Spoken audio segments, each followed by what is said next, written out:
Hello everyone, welcome to my channel learn with Apeksha. जैसा कि मैंने आपसे प्रॉमिस किया था कि मैं टाइम एंड वर्क के ऑलरेडी बेस्ड क्वेश्चन लेके आऊंगी, तो एज आई प्रॉमिस मैंने वो प्रॉमिस पूरा किया और मैं आज वही क्वेश्चन आपके लिए लेके आई हूँ। बिकॉज ये सबसे ज्यादा पूछे जाने वाला क्वेश्चन है एग्जाम, चाहे वो एसएससी हो, बैंक हो, रेलवे हो, सब में पूछा जाता है। और बच्चे इसमें बहुत ज्यादा कंफ्यूज हो जाते हैं क्योंकि आता तो है लेकिन सॉल्व नहीं कर पाते हैं, कंफ्यूज हो जाते हैं और टाइम इतना होता नहीं है और छोड़ के चले जाते हैं, उनके नंबर चले जाते हैं। तो मैं आप आज प्रॉमिस करती हूँ कि आपका इस क्वेश्चन पे कभी नंबर नहीं जाएगा। बिकॉज आज मैं इतना अच्छा अप्रोच आपके लिए लेके आई हूँ कि आप इसको सेकंड्स में सॉल्व कर सकते हैं। बस हमें क्वेश्चन पे फोकस करना है। देखिए, मैं यहाँ पे क्वेश्चन देखती हूँ, आप स्क्रीन पे क्वेश्चन देखते हैं और वहां से सॉल्व करने की कोशिश करिए, राइट। तो जैसे कि हमारा पहला क्वेश्चन दिया हुआ है, A can do a work in 20 days. A किसी काम को 20 दिन में करता है, बी इन 30 डेज। मतलब ए किसी काम को कितने दिन में करता है, 20 दिन में करता है। ये हमें पता ना टाइम, जैसे मैंने पहले वीडियो में समझाया था, सेम वैसे ही कर रही हूँ। बी किसी काम को कितने दिन में करता है, इन 30 डेज में करता है। इनका एलसीएम लेंगे जिसमें वो टोटल वर्क पता चल रहा है, तो एलसीएम इसका क्या आएगा, 60 आएगा। दैट इज ये हमारा क्या है, टोटल वर्क है। क्या है ये हमारा टोटल वर्क है। यहाँ से इफिशियंसी निकाल सकते हैं हम। 20 divide by 60 that is 3 and 30 divide by 60 that is 2। तो दोनों की टोटल इफिशियंसी हमें पता चल गई। अब हमें क्या करना है, उसने बोला है they work on alternate days. मतलब बी पहले करेगा, क्योंकि यहाँ बोला है ना बी से स्टार्ट होगा, तो पहले बी करेगा, फिर ए करेगा, फिर बी करेगा, फिर ए करेगा, फिर बी करेगा। तो अब इसको बहुत दिक्कत होती है कि मैम अरेंज कैसे करें। देखो क्या करना है, 5 का ऐसा मल्टीपल जो 60 से कम आता है। तो मुझे जो दिख रहा है, देखो क्या है, अगर मैं 10 से मल्टीप्लाई करूंगी तो 5 10 50, 60 से कम है। और इंडिविजुअल भी इसको मल्टीप्लाई करूंगी तो देखो क्या ही आ रहा है, 50। तो हमें पेयर मिल गया ना, पहले 10 डेज बी करेगा, फिर दूसरे 10 डेज ए करेगा। तो एक्चुअल में कितने डेज काम हो गए, कितने डेज काम हो गए, 20 डेज काम हो गए। कितना काम हुआ 20 डेज में, कितना काम हुआ है, 50 वर्क हुआ है। कितना, 50 वर्क हुआ है। तो यहाँ से हम 50 माइनस कर दें तो कितना काम बचा हमारे पास, लेफ्ट वर्क हमारा क्या है, 10 है, राइट। लेकिन इसमें बोला है कि बी पहले करेगा। तो अब मैं देखो, मेरे पास 10 काम था और ए की एफिशिएंसी कितनी है, ए कितना काम कर, सॉरी बी कितना काम कर सकता है, बी 2 यूनिट काम कर सकता है। तो 10 में से 2 चला जाएगा तो कितना बचेगा, हमारे पास 8 बचेगा। फिर कौन करेगा, ए करेगा। ए कितना काम करेगा, 3 काम करेगा। 8 में से 3 चला जाएगा तो कितना बचेगा, दैट इज 5 काम करेगा। तो बी, अब फिर बी करेगा, बी कितना करेगा, फिर बी 2 करेगा। तो देखना, पहले याद रखना, पहले हमने कितना, हमारे ये 20 डेज थे, ये पूरे कंप्लीट डेज है। अब इसमें हम डे काउंट करेंगे। ये हमारा कौन सा डे हुआ, 21 हुआ। ये कौन सा हुआ, 22 हुआ, राइट। और ये कौन सा हुआ, 23 हुआ। फिर फिर बी ने किया, 5 में से 2 गया। अब यहाँ पे कौन बचा हमारे पास, ए बचा, जो कि 3 ही काम था। तो ये बी लास्ट, सबसे लास्ट में किसने काम किया, ए ने काम किया। और एक्चुअल में कितने दिन में काम कंप्लीट हुआ, तो टोटल डेज जो लगे थे हमें, कितने लगे देख लो, 20 डेज पहले से, 21 22 23 24, कितने, 24 डेज में वो क्या हुआ, काम कंप्लीट हुआ। आई होप समझ आया हो, राइट। बस सिर्फ ये चीज मैं ऑलरेडी अपने वीडियो में पहले समझा चुकी हूँ। बस मुझे यहाँ से आप लोग को समझना है कि करना क्या है हमें क्वेश्चन में। आप पहले ऐसा मल्टीपल फाइंड करिए एफिशिएंसी का जो आपके टोटल वर्क से थोड़ा लगभग आसपास आता हो। उसके बाद इंडिविजुअल भी करके इसको चेक कर लीजिए कि वो आ रहा है कि नहीं आ रहा है, राइट। उसके बाद देखो, ये इंडिविजुअली 10 डेज काम करेगा, इंडिविजुअली ये भी 10 डेज काम करेगा। तो टोटल डेज कितने आ गए मेरे पास, 20 डेज आ गया। और हमने काम कितना कंप्लीट कर लिया है, 50 कर लिया है। तो 60 माइनस 50 10 हुआ। देन हमने इंडिविजुअली देखो, यहाँ पे 10 लेफ्ट हमारा वर्क बचा था, इसने 2 दिन काम किया, मैंने ये माइनस कर दिया। मैंने दिखाया नहीं माइनस, बिकॉज मैं ऑलरेडी मेंशन करते चल रही हूँ, राइट। फिर 8, फिर ऐसे ही माइनस करते करते यहाँ पे 3 बचा था, उसने 3 काम जब कर लिए तो पूरा काम खत्म हो गया। तो हमारे कितने दिन में काम खत्म हो गया, 24 डेज में हमारा काम खत्म हो गया। आई होप आपको समझ आया हो। अब हम सेकंड क्वेश्चन की तरफ मूव करते हैं, राइट। सेकंड क्वेश्चन हमारा क्या कह रहा है, देखो सेकंड क्वेश्चन हमारा कह रहा है, A work every day. A मतलब हर दिन काम करता है, ठीक है। Sorry, A can do a work in 10 days. A किसी काम को 10 डेज में करता है, ठीक। बी किसी काम को करता है 15 डेज में, ठीक। दोनों की क्या निकल आई, दोनों का हमारा निकल आया 10 और 15 का कॉमन मल्टीपल क्या है, आई थिंक 30 है, राइट, 30 है। टोटल वर्क निकल आया, एफिशिएंसी निकाल लें, 10 3 जा 30 एंड 15 2 जा, एफिशिएंसी निकल आई, एफिशिएंसी निकल आई। और अब यहाँ पे देखो, यहाँ पे किससे स्टार्ट था, बी से स्टार्ट था, और यहाँ पे किससे स्टार्ट है, क्वेश्चन ने बोला है कि आप ए से स्टार्ट करो। बस हमें ये चीज पकड़ना है कि ऑल्टरनेटिव डे काम तो हो रहा है, लेकिन स्टार्ट कौन कर रहा है, बी कर रहा है, ए कर रहा है, या फिर 3 पर्सन होंगे तो सी करेगा कि बी करेगा कि ए करेगा, बस उनको थोड़ा सा ध्यान रखना है, बाकी क्वेश्चन आपके आसानी से सॉल्व हो सकते हैं। तो यहाँ पे कौन कर रहा है, ए स्टार्ट कर रहा है, राइट, ए कर रहा है। तो पहले तो हम यहाँ से निकाल लेंगे 30 के आसपास कितना आता है, दैट इज आपका, जब मैं इसका मल्टीपल देखो यहाँ पे कितना आएगा, दैट इज आपका आ जाएगा 5 5 और 5 5 3 15 और 5 3 10। वैसे तो वो पूरा काम हो जाएगा, लेकिन मुझे चाहिए ना, मुझे पता लगवाना है, तो एक्चुअल में कितना आएगा, 5 5 25 आ जा रहा है। तो कितना डेज, कितने डेज में काम हमारा कंप्लीट हो रहा है, तो 5 5 मतलब हमारे एक्चुअल में कितने डेज हैं, अरे यार सॉरी, एक्चुअल में डेज कितने हैं हमारे, एक्चुअल में 10 डेज में कितना काम कंप्लीट हो रहा है हमारा, 25 वर्क कंप्लीट हो रहा है। यही तो बोला गया है ना। बच्चे कितना रहा है, लेफ्ट कितना हो रहा है, दैट इज 5 लेफ्ट हो रहा है, ये पता चल गया है हमें। 5 लेफ्ट है, स्टार्ट किसने किया था, ए ने किया था। ए की एफिशिएंसी कितनी है, 3 है, 5 काम था, 5 माइनस 3 कितना बचा, 2, और बी की एफिशिएंसी कितनी है, 2 है, तो काम कंप्लीट हो गया ना यहाँ पे हमारा। 10, ये कौन था, 11th डे था, और ये वाला डे कौन सा है हमारा, 12th है। तो हमारा टोटल डे कितना लगा यहाँ पे हमारा, 12। Good, clear, okay. तो इसको मैं इरेज करती हूँ और हम नेक्स्ट क्वेश्चन को सॉल्व करते हैं। तो देखिए हमारा थर्ड क्वेश्चन क्या है, A can do a work in 18 days, A किसी काम को 18 डेज में करता है, बी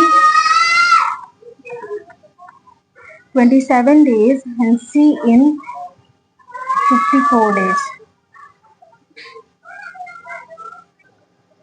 ओके, थर्ड क्वेश्चन को मूव करते हैं। देखो थर्ड क्वेश्चन हमारा क्या है,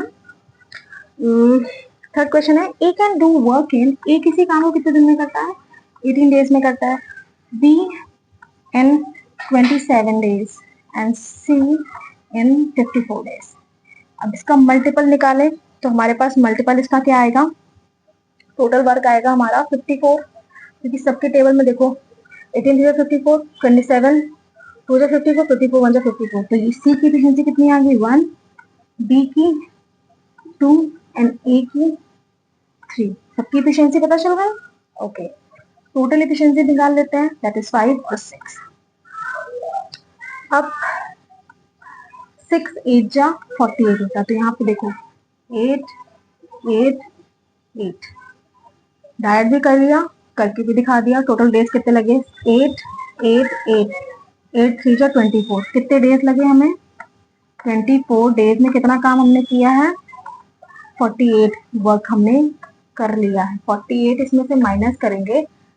अब यहाँ पे बच्चों को एक सेकंड में पहले क्लियर कर देती हूँ, इन्होंने बोला है कि बहुत बच्चे ऐसे हैं कि मैम 6 9 54 डायरेक्ट क्यों नहीं करते। डायरेक्ट रीजन ये है कि हमें पता नहीं लग पाएंगे कि हम जो लास्ट पर्सन है वो कौन है और किसने उसने कितना काम किया है, इस वजह से हम डायरेक्ट नहीं सॉल्व करते हैं। यहाँ पे एक नंबर हम लेस लेते हैं, मतलब कम नंबर लेते हैं, ठीक है। आपको अगर एग्जाम में कभी ये पूछा जाए कि अभी तो यहाँ पे हम ऑल्टरनेट बेस पे बोल रहे हैं कि हाँ चलो ये हाँ कितना डेज में काम हुआ, ठीक है, लेकिन कभी कभार क्वेश्चन में ये भी पूछ लेते हैं कि लास्ट में जो वर्क है वो एक्चुअल में किस पर्सन ने किया है, तो वहां पे आप कैसे निकालोगे अगर आपको नहीं पता होगा। इसीलिए यही रीजन है, हम यहाँ पे डायरेक्ट भी आंसर आ सकता है, 6 9 जा होता है तो मैं 9 9 भी ले सकती हूँ, बट वो गलत हो जाएगा, राइट। तो यही रीजन है मैं यहाँ पे एक नंबर कम लेती हूँ, जहाँ पे डायरेक्ट निकल रहा होता है लेकिन तब भी मैं एक नंबर कम लेती हूँ। आई होप आपको ये प्रॉब्लम, मुझे पता है बहुत, क्योंकि मैं भी एक स्टूडेंट रह चुकी हूँ, तो ये प्रॉब्लम आती है और बहुत कॉमन क्वेश्चन भी है, हर बच्चा पूछ सकता है, तो इसीलिए मैं आपको ये बता दे रही हूँ, ठीक है। तो क्वेश्चन को कंप्लीट करते हैं। तो हमें पता चल गया कितने डेज हमें लगे हैं, 24 डेज हमारा वही हो गया। 48 काम हमारा हो चुका है, 14 में से 8 गया, 36। हमारा लेफ्ट हुआ कितना है अभी, 6 है। लेकिन यहाँ पे एक चीज थी मैंने देखा नहीं था, कौन सा क्वेश्चन था ये, हाँ, फाइंड द टोटल वर्क, मतलब यहाँ पे ए से ही स्टार्ट हो रहा है। क्या किससे स्टार्ट हो रहा है, ए से स्टार्ट हो रहा है। तो एक पहले बार में कितना काम करेगा, 3 काम करेगा। 6 काम था, 6 माइनस हुआ, दैट इज 3 बचा। फिर बी करेगा, वो कितना किया, 2 किया, तो कितना बचा 1। फिर सी करेगा, तो ये काम हमारा कंप्लीट हो गया। लेकिन 24, 25, 26 और ये 27, तो टोटल डेज कितने लगे हमें, 27 डेज लगे। राइट, समझ आया। सेम क्वेश्चन अप्रोच सेम, चाहे 3 लोग आ जाए, चाहे 4 लोग आ जाए, चाहे 2 लोग आ जाए, कुछ नहीं करना है आपको। बस एक माइंड में एक कॉन्सेप्ट बिठा लेना है कि यार ये क्वेश्चन सॉल्व कैसे होता है। बस उस कॉन्सेप्ट को आप आंख बंद करके क्वेश्चन पे लगा सकते हो। अगर सामने क्वेश्चन आए, अरे यार ये तो मुझे आता है, ये एटीट्यूड आपके अंदर होना चाहिए क्वेश्चन को लेके। अगर ये एटीट्यूड आपको अंदर नहीं है तो फिर आप एग्जाम में बैठने लायक ही नहीं हो। मैं तो सिंपल से बोलती हूँ, क्वेश्चन को इस कदर उसका निचोड़ निकालो कि क्वेश्चन को आप ऐसे ही सॉल्व कर ले जाओ। ठीक, तो चलिए 4th क्वेश्चन देखते हैं उनका। यहाँ पे ए किसी काम को कितने दिन में करता है, 16 डेज में करता है। बी 24 डेज में करता है। एलसीएम आ गया हमारे पास 48, राइट। एफिशिएंसी कितनी आई, दैट इज 16 3 जो 48 एंड 2, तो टोटल एफिशिएंसी कितनी आ गई। लेकिन यहाँ पे एक चीज पूछी गई थी कि यहाँ पे ए तो सारे दिन काम कर रहा है, लेकिन बी को क्या है, बी ऑल्टरनेट डेज पे काम कर रहा है। ये बहुत ज्यादा कंफ्यूजिंग होता है। देखो क्या है, हमें पता है ए की एफिशिएंसी पता है, बी की एफिशिएंसी पता है, वर्क पता है, आराम से निकाल। देखो एक सेकेंड, अभी हम यहाँ पे निकालो तो यहाँ पे एक चीज इंपॉर्टेंट है, क्योंकि यहाँ पे ए तो लगातार काम कर रहा है, ये तो लगातार काम कर रहा है, लेकिन एक ऐसा डे है जहाँ पे ए और बी साथ में करे, इसलिए मैंने यहाँ पे 2 डेज दिया है, राइट। ये थोड़ी चीजें आपको समझनी पड़ेंगी अगर ये क्वेश्चन में यूज की जाती है तो, ठीक है। क्योंकि यहाँ 2 डेज मैंने इसलिए लिया क्योंकि एक दिन तो ऐसा है कि जहाँ पे सिर्फ ए और बी काम कर रहे हैं, और एक दिन ऐसा है जहाँ पे ए क्या है, लगातार काम कर रहा है। तो ए प्लस बी है, तो ए की एफिशिएंसी यहाँ पे कितनी है, 3 है, और बी ए और बी के साथ में एफिशिएंसी कितनी है, 5 है। टोटल हमें पता चल गया 8 आ गया। 48 है तो मैं मल्टीप्लाई कर दूं जैसे मैंने समझाया है अभी आपको। ठीक, कितना आ गया हमारे पास ये 40, यहाँ से 40 माइनस करेंगे तो कितना आ गया, दैट इज 8। ये 8 हमारा क्या है, लेफ्ट है। यहाँ से हमें डेज कितने मिल गए, दैट इज 5 5, 10 डेज मिल गए। ये तो हमें पता लगाना था, 10 मिल गया। अब देखो, क्योंकि ए हर दिन काम कर रहा है तो ये चीज ध्यान रखनी है, ए और बी साथ में काम कर रहे हैं ना, तो ए और बी जब साथ में काम करेंगे तो एक्चुअल में 5 काम करेंगे, और हमारे पास था कितना, 8 था। 8 था तो 8 में से 5 माइनस किया तो कितना बचा, 3 काम बचा। और एक दिन ए काम कर रहा है, ए कितना कर रहा है, 3 कर रहा है, तो 3 माइनस 3 0 आ गया। तो एक्चुअल में 10 11 11 हो गया, और ये क्या हो गया, 12। तो कितने दिन लगे उसको, टोटल डेज कितने लगे उसको, दैट इज 12। समझ आया, ओके। चलो मैं इसको इरेज करती हूँ, फिर लास्ट क्वेश्चन सॉल्व करते हैं। देखो 5th क्वेश्चन हमारा क्या है, A can finish work in 12 days and B in 15 days। Approach same है, कॉमन सॉरी मल्टीपल इसका सॉरी एलसीएम लेंगे इसका, और क्या एलसीएम आएगा, 12 5 दैट इज 16, 12 3 एंड 15 4 एलसीएम आ गया हमारे पास, राइट। आ गया एलसीएम, तो टोटल एफिशिएंसी कितनी आ गई हमारे पास, 9 आ गई। इससे छोटा मल्टीपल लेंगे, 9 6 तो पेयर क्या बन रहा है मेरे पास, देखो 6 5 6 30 6 24, दोनों को प्लस करोगे तो 54 के बराबर आया। तो मतलब हमारे पास 12 डेज में हमने कितना काम किया है, 54 काम किया है। ये आया, ठीक, या स्टार्ट किससे हुआ था? स्टार्ट हुआ था ए से हुआ था, तो ए करेगा। ए अगर 5 काम करेगा, 6 काम था तो 6 में से 5 बचा तो यहाँ 1 बचा। और बी कितना काम करेगा? 4 काम करेगा। तो एक्चुअल बी ही काम करेगा ना, लास्ट पर्सन कौन है? बी है। 12 थे, कितने हो गए? 30th और 40th। तो टोटल डेज कितने आ गए? That is 14। Okay, I hope आपको ये सारे क्वेश्चन और ये कॉन्सेप्ट ये समझ आया हो। और अगर आपको क्वेश्चन और चाहिए तो प्लीज कमेंट जरूर करिए। मैं आपको बहुत ज्यादा, जितना भी क्वेश्चन आप इसको प्रैक्टिस करने के लिए चाहते हो, मैं इसकी पीडीएफ आपको प्रोवाइड कर दूंगी। आप वहां से जाके इन क्वेश्चन को प्रैक्टिस कर सकते हैं, बिकॉज ये बहुत ज्यादा कॉमन क्वेश्चन है जो एग्जाम में आते ही रहते हैं। ठीक है, और ऐसी ही और मैथ्स की या फिर इकोनॉमिक्स की वीडियोस के लिए मुझे फॉलो करना ना भूलिए। And thank you for watching.